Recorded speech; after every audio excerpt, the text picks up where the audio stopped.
Hola, ¿qué tal? ¿Cómo estamos? Seguimos con estos vídeos que estamos haciendo sobre la historia contemporánea y hoy vamos a hablar de uno de los temas que más a la gente le gusta. Y es curioso, que es la Segunda Guerra Mundial. Entonces, si os parece, vamos a empezar con este tema que yo creo que lo vais a encontrar muy apasionado. Lo primero que tenemos que saber es que como guerra mundial afectó a todos los continentes. Sí que es cierto que no de la misma forma y que principalmente se basó en Europa, lo que también afectó a ciertas partes de África y en la zona de Asia. ¿De acuerdo? Es lo primero que tenemos que saber.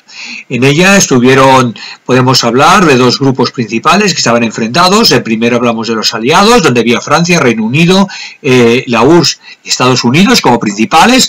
Es cierto que participaron otros, que muchos de estos otros fueron víctimas, como podría ser Polonia, Dinamarca, Noruega, Yugoslavia, Grecia, etc. Y después había las potencias del eje, donde yo destacaría Alemania e Italia principalmente, y luego la parte asiática, evidentemente Japón. Después hubieron algunos que fueron neutrales, como hablamos de Irlanda y Portugal, y me gustaría dejar aparte el tema de España, porque España siempre se ha hablado mucho si realmente fue o no fue neutral. Es decir, alguien diría que sí, ya que no participó de una forma directa, pero otros dirían que no, ya que realmente las brigadas estuvieron participando en la Segunda Guerra Mundial, ayudando precisamente a Hitler, ¿no? Con lo cual, digamos que hay que darle a comer aparte todo el mundo sabe que Franco ayudó permanentemente a Hitler. O mejor dicho, Hitler ayudó a Franco, Y vamos a explicar un poco por qué se origina esta guerra, que ya lo habíamos comentado anteriormente. Esta guerra al final se inicia porque, ya como habíamos comentado, ya se había iniciado, de hecho, la Primera Guerra Mundial. Es decir, hay quien llega a decir que incluso esta Guerra Mundial, Segunda Guerra Mundial, no deja de ser continuación de esta primera, ¿no? Ya habíamos hablado de que cuando acabó la Primera Guerra Mundial, se creó la Conferencia de Naciones, la Sociedad de Naciones, y esta Sociedad de Naciones realmente fue un fracaso, ¿vale? Fue un fracaso y fue frágil, y además nos encontramos en que había habido un acuerdo, que era el famoso Tratado de Versalles, ¿vale? Y este Tratado de Versalles había ahogado, como todos sabemos, la economía y la sociedad de Alemania, y eso había llegado a que Hitler llegara al poder. Así fue como primero Mussolini llegó al poder y posteriormente Hitler llegó a ese poder que estamos hablando. Así en 1935 Hitler se anexiona el Sarre sin ningún tipo de problema, ¿vale? Y vemos cómo ese Tratado de Versalles empieza a no cumplirse como se había proyectado. En Italia vemos cómo Mussolini comienza a expandirse, conquistando Etiopía, y en el fondo Alemania ve que aquí no pasa nada y todo funciona sin ningún tipo de problema. Así Alemania ocupa Renania sin ningún problema y luego participa con Italia en la famosa guerra civil, que como todo el mundo sabe, antes de una gran guerra siempre hay aquellos otros conflictos para prepararse. Sin ningún lugar a dudas, como eso ya lo veremos posteriormente, la guerra civil fue eso, ¿no? Un ensayo general de lo que luego sería la guerra mundial. Esto ayuda a la creación de ese famoso eje Roma-Berlín, que más tarde Japón se iba a añadir. Siempre dicen que es el pacto anticomintern, aquel famoso pacto contra la URSS. Las otras potencias, tenéis que saber que siempre evitaron en cualquier momento entrar en guerra. No querían esa guerra, y como no querían entrar en esa guerra, intentaron siempre llegar a acuerdos con Hitler para evitar, repito, muertes y volver a vivir una situación como había sido la Primera Guerra Mundial. Y Hitler esto que lo vio como que una señal de debilitamiento, ¿no? De hecho, eso provocó que los primeros años de la Guerra Mundial, tal como veremos, pues fue un dominio muy grande de la Alemania nazi. Así como lo podemos ver, llevó que Hitler pudiera anexionarse sin ningún problema a Austria, después de un plebiscito, pero bueno, el plebiscito al final era tan sencillo como me dejas entrar o si no te acabaré entrando, o sea, ¿vale?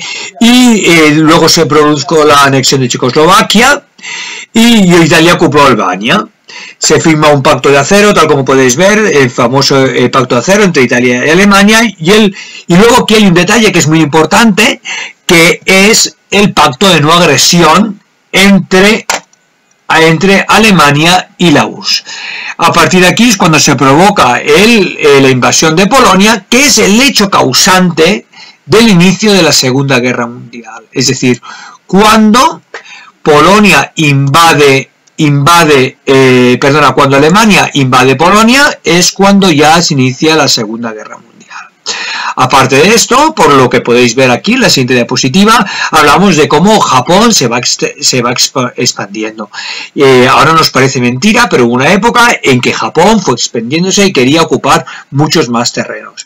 Así como lo podemos ver, ¿vale? Este territorio de Japón llegó a conquistar territorios de China, de actual China, así como lo que hoy día hablamos de las Coreas y también la Indochina y Tailandia. Aquí podéis ver todo el territorio y no hubo ningún tipo de problema. Así es como empezamos la Segunda Guerra Mundial, y esa Segunda Guerra Mundial empieza con una ventaja pero muy grande por parte de Alemania. Es decir, Alemania había planteado esta Segunda Guerra Mundial como si fuera esto una guerra relámpago. Y así es como fue, como Alemania esta vez, sin ningún tipo de problema, llega a Francia y conquista Francia, con lo cual ya hemos entrado en Dinamarca, hemos entrado en Bélgica, hemos entrado en Holanda, y la verdad es que no encontramos mucha resistencia, o esa resistencia queda muy diluida. Llega un momento, de hecho, que podríamos decir que si hubiera querido Hitler, acababa la guerra, la acababa rápidamente. Imaginaros en aquel momento, en la famosa batalla de Dunkerque, donde nos encontramos como Hitler lo tenía dominado todo. Imaginaros, Alemania, Austria, Checoslovaquia, Polonia, acuerdo con la URSS de no agresión, Bélgica, Holanda, ya podías haber acabado la guerra. Italia es tu aliado, acaba la guerra y punto.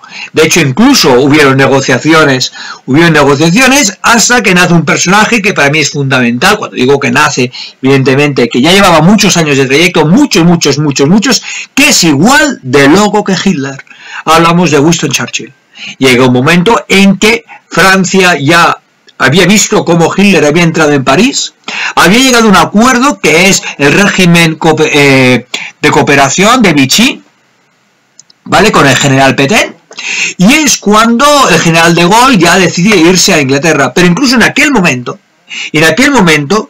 hay gente que está intentando llegar a acuerdos con Hitler para dejarlo por acabado, dividirse terrenos, o que esos terrenos fueran a parar a Alemania y acabar con la Segunda Guerra Mundial, y ya está. Y eso llegó a pasar. Pero no llegaron a aquellos acuerdos, ¿por qué? Y es lo que vamos a ver a continuación. Es verdad que su dominio iba sobre todo por los grandes tanques que tenía Alemania, y con una fuerza militar que era realmente muy importante. Ya como lo hemos comentado, en el 39 la invasión de Polonia, y que hay una parte que se reparte, es verdad, entre la URSS, y después la invasión de Dinamarca y Noruega, donde sin ningún tipo de problema Alemania va conquistando ese territorio sin encontrarse muchas defensas. Como he comentado, en el 40 es cuando se produce la famosa batalla de Dunkerque, que es una batalla que a mí me gusta mucho explicarlo por lo que significó, porque nos demuestra un poco cómo funcionaba el Reino Unido. Brutal. En aquel momento hemos habido un cambio importante, llega al poder Winston Churchill, y hace un gobierno de concentración nacional y entonces, cuando está pasando esto, Alemania lo conquista todo y queda un pueblo francés que se llama Dunkerque. Entonces allí está todo el ejército aliado. Cada vez que barcos ingleses intentan llegar a ese ejército, es bombardeado por las tropas alemanas. La única solución que se le ocurre a Winston Churchill es rescatar a estos soldados mediante barcas pequeñas, mediante barcas de estas de pesca pequeñas. Y entonces va la población inglesa a salvar al ejército poniendo soldados dentro de esas barcas que eran mucho más difíciles de ser bombardeadas. Y así es como Winston Churchill consiguió rescatar parte de ese ejército que fue necesario para luego la reconquista de muchos de los terrenos que se habían perdido.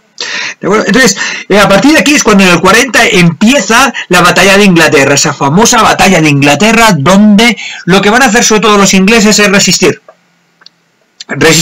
y esa resistencia dará muy buenos resultados. La famosa frase esta de keep calm and carry on, que tan famosa se ha hecho últimamente, procede de esta época, cuando Winston Churchill decía aquello de keep calm and carry on, aguantad, aguantad, aguantad, y es lo que hicieron, aguantar, y les dio resultado.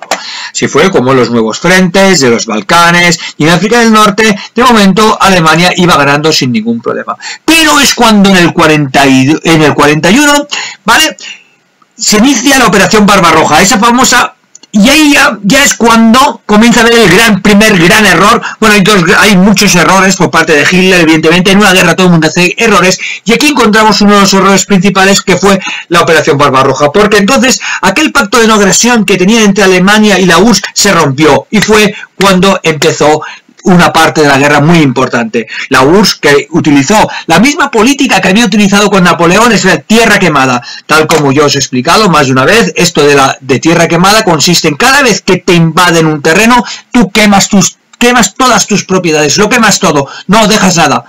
Entonces, Alemania llegó hasta las puertas, 15 kilómetros de Moscú, a 15 kilómetros se quedaron, y cuando estaban a 15 kilómetros de Moscú, ya es cuando empezó el mal tiempo, ya es cuando los tanques no podían seguir avanzando, y es cuando se llenó todo de fango, y es cuando comenzó la gran remontada.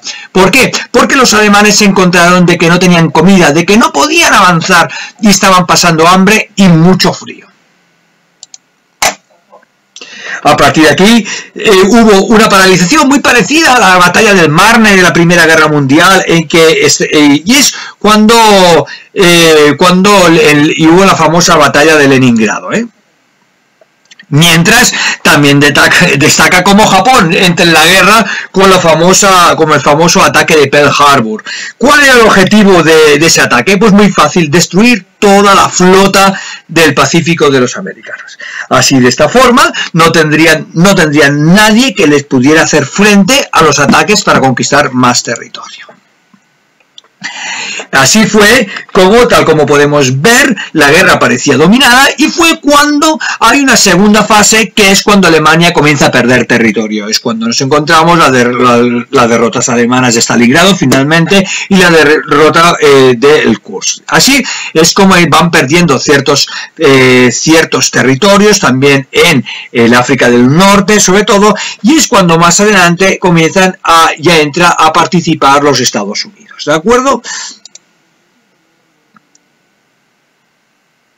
Es cuando empieza a haber una contraofensiva por parte de los aliados en la parte italiana, y eso provoca la destitución de Mussolini y el armisticio con Italia. Eso llegó que Hitler se quedó sin su aliado principal, ¿no? Aquel eje que habían creado se fue perdiendo.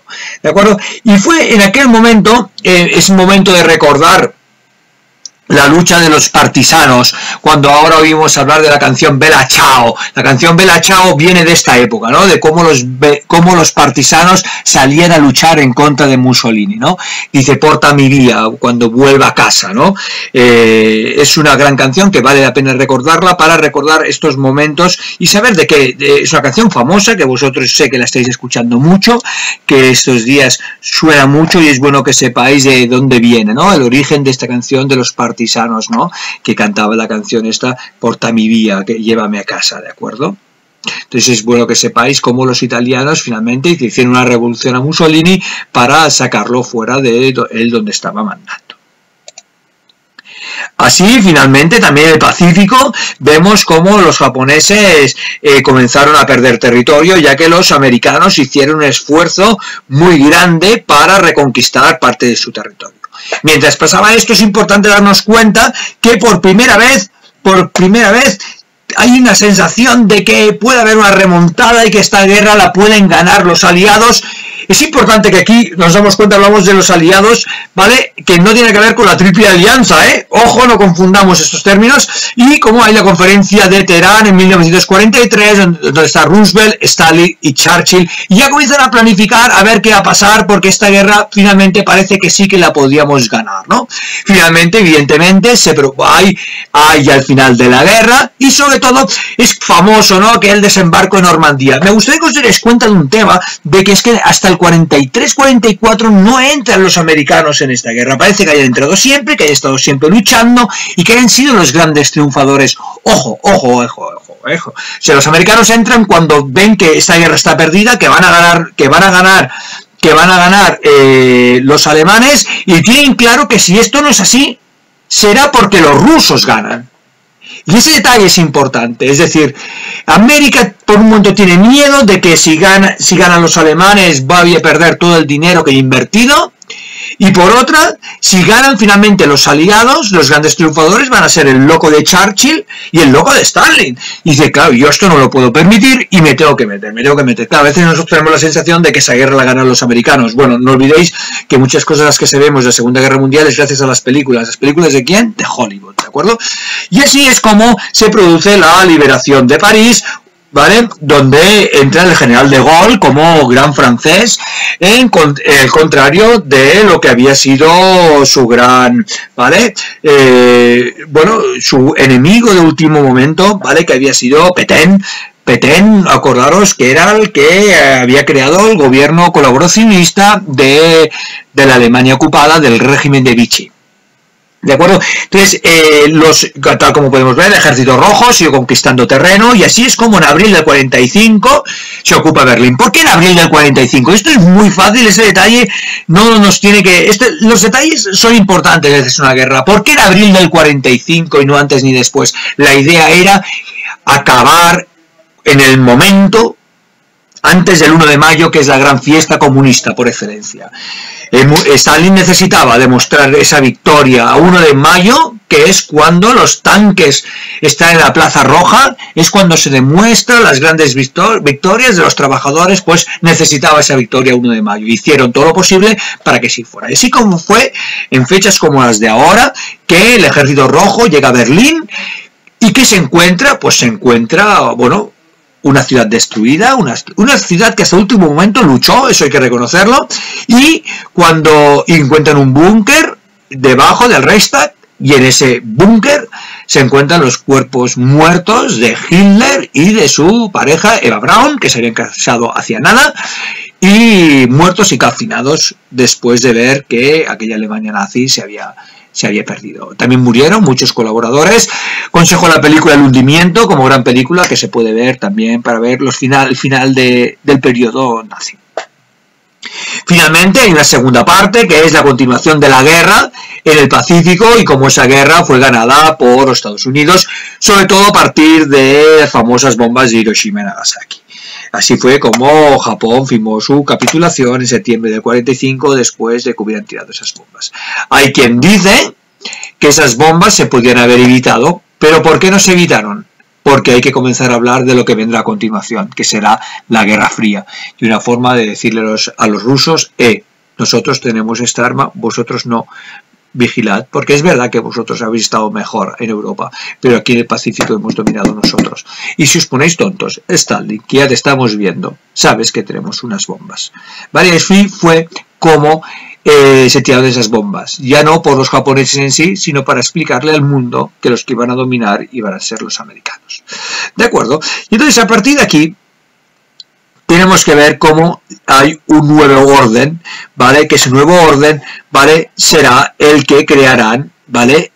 El que crearán las fuerzas ganadoras. Pero antes de esto hay que hablar cómo los alemanes se dedicaron a conquistar todo lo que pusieron y expoliar todo lo que pusieron. Especialmente todo el mundo sabe que una de las grandes consecuencias de la Segunda Guerra Mundial fue, sin ningún lugar a dudas, ¿vale? El holocausto nazi, el holocausto judío, ¿no? Como los judíos, ¿vale? Fueron matados y se les robó todo el material y todo lo que se pudo, ¿no? Y como los judíos en el fondo no pudieron salir de la ratonera que fue para ellos la Alemania nazi. Entonces, ¿vale? Hubo mucha gente que colaboró con los nazis, hubo mucha gente que colaboró en Francia, por ejemplo, hubieron muchos que colaboraron, ¿vale? Y y llevó a que, bueno, y después es verdad que colaboró mucha gente, y los que no colaboraron de una forma activa lo hicieron de forma pasiva porque digamos que no ayudaron como deberían haber ayudado a los judíos. También nacen nuevos personajes que ayudarán a entender la Europa de la posguerra, como puede ser el mariscal Tito, para poder entender la historia de Yugoslavia, un personaje muy importante. Y luego ya hemos comentado la lucha de los partisanos en Francia, ¿vale? Y cómo se hablan de otros personajes que también serán importantes para la historia, como puede ser el Charles de Gaulle para Francia, ¿de acuerdo? Ya hemos hablado de los campos de exterminio. Me gustaría hablar, ojo con el concepto, porque esto es importante, no hablemos de campos de concentración. Aquí ya sé que en el PowerPoint se ha hablado, pero vamos a diferenciar lo que es un campo de concentración de un campo de exterminio. No es lo mismo. Los nazis utilizaron campos de exterminio, es decir, entrabas allí y te mataban.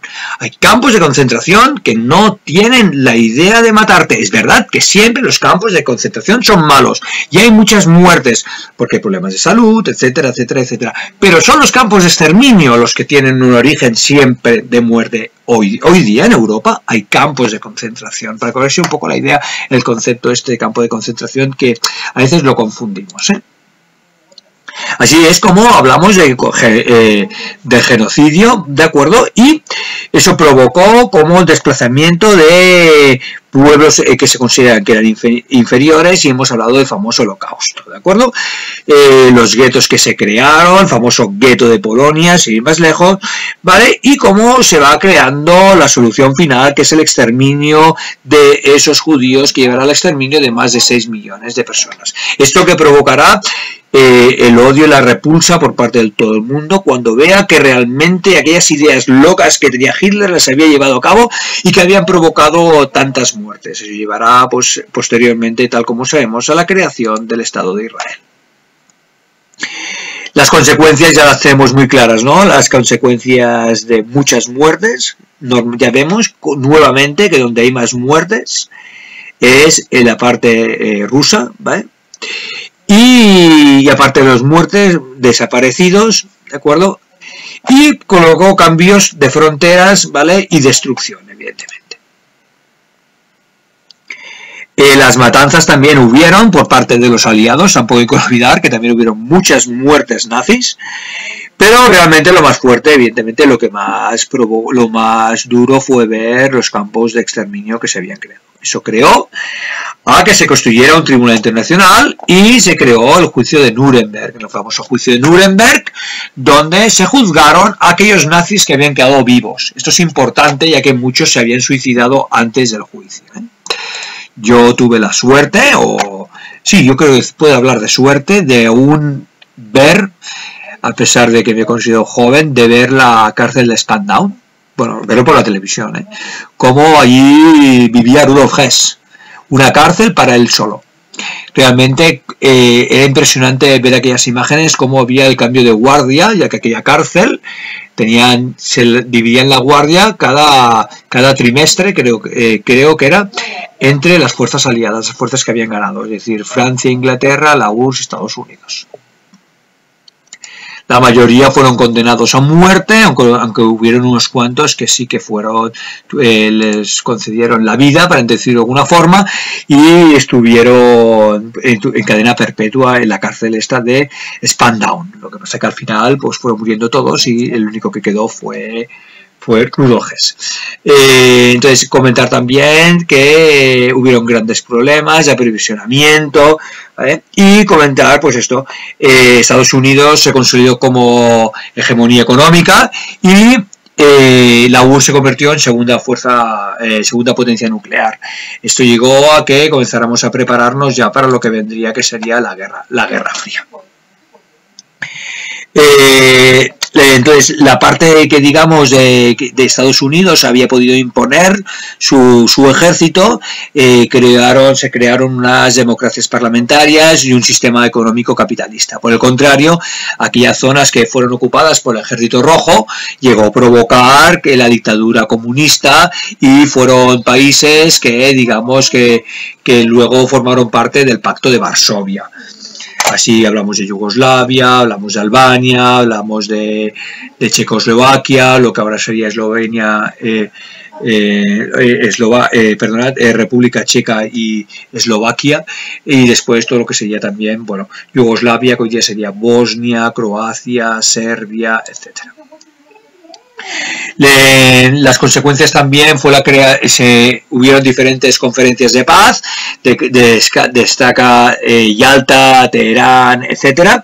Entonces en la Yalta, por ejemplo, se decidió la partición de Alemania en zonas de ocupación. Serán 4 zonas de ocupación que, ¿vale?, por cada una de las potencias, digamos, ganadoras. La zona de la URSS, de Francia, de Inglaterra y de Estados Unidos. Y aparte Berlín también se haría lo mismo.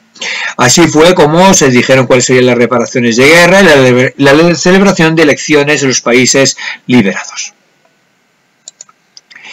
A partir de aquí hubo un tratado también, una conferencia que fue muy importante, que fue la de Potsdam, donde si nos damos cuenta, de acuerdo, ya hemos cambiado los líderes, ya que Roosevelt había muerto, ¿de acuerdo? Ya había muerto y había sido sustituido. Entonces, tal como podemos ver, se habla de la desnazificación, si os dais cuenta, que esto ya es en julio-agosto, cuando ya ha finalizado la guerra en Alemania, pero no ha finalizado la guerra en Oriente. Posteriormente finaliza la guerra en Oriente, ¿vale?, y se decide que Japón será ocupada por Estados Unidos durante un tiempo y se intenta que sea más democrática, ¿vale? Se democratiza Japón. Y Corea se dividió en 2 partes, que luego ya hablaremos de Corea, porque hablaremos de una de las guerras que vendrán a continuación, ¿vale?, de Corea del Norte y Corea del Sur. Finalmente se produce la última conferencia, que fue la conferencia del 47, donde se llega a tratados de paz con Hungría, Bulgaria, Italia, Rumanía y Dinamarca. Espero que os haya gustado y que hayamos hecho un pequeño resumen de lo que supuso la Segunda Guerra Mundial y aquellas consecuencias. ¿De acuerdo? Aquí tenéis una serie de mapas que creo que pueden ser de vuestro interés, ¿de acuerdo? Ya tal como hemos comentado, también llegará una de las consecuencias, será la construcción de la ONU en 1945, una organización que ha demostrado ser más útil que la Sociedad de Naciones, que fue un fracaso, pero a pesar de ello todos tenemos claro que no ha funcionado tan bien como nos hubiera gustado, ¿no? Es decir, hemos visto que se ha intentado mantener la paz, pero sigue habiendo guerras. Se habla de la libre determinación de los pueblos, pero sobre todo enfocado en colonias, ¿eh? Hay gente que la ha utilizado para otros temas y realmente se ha puesto en duda que realmente la autodeterminación sea para todos los países del mundo, ¿eh? Sabéis que esto aún hoy día da mucho que hablar. Últimamente son de los temas que más se habla y se considera que era pensado en el tema de las colonias. También es verdad que los países que hablan de autodeterminación, bueno, que hablaban en ese momento de autodeterminación, digamos que tendrían miedo que estas autodeterminaciones se aplicaran en otros lugares, en Europa, por ejemplo, ¿de acuerdo? Se habló de derechos y libertades, de cooperación y se crearon así diferentes estructuras como es la Asamblea General, el Consejo de Seguridad, la Secretaría General y otros organismos que hoy día funcionan como puede ser la UNESCO, la FAO, la Organización Internacional de Trabajadores, incluso el Tribunal o Corte Internacional de Justicia. Tal como podemos ver, uno de los problemas que tiene esta organización es que hay una serie de países que tienen derecho a veto: Estados Unidos, Reino Unido, Francia, la URSS y China. Esto que provoca que esta gente en cualquier momento pueden vetar decisiones que se hayan tomado, ¿eh? Hoy día la URSS evidentemente ya no existe y este veto se lo queda Rusia. Bueno, espero realmente que os haya gustado y que haya sido de vuestro interés este pequeño resumen de lo que fue la Segunda Guerra Mundial. Espero que os sirva y que podáis aprender mucho de él. ¿De acuerdo? Muchas gracias.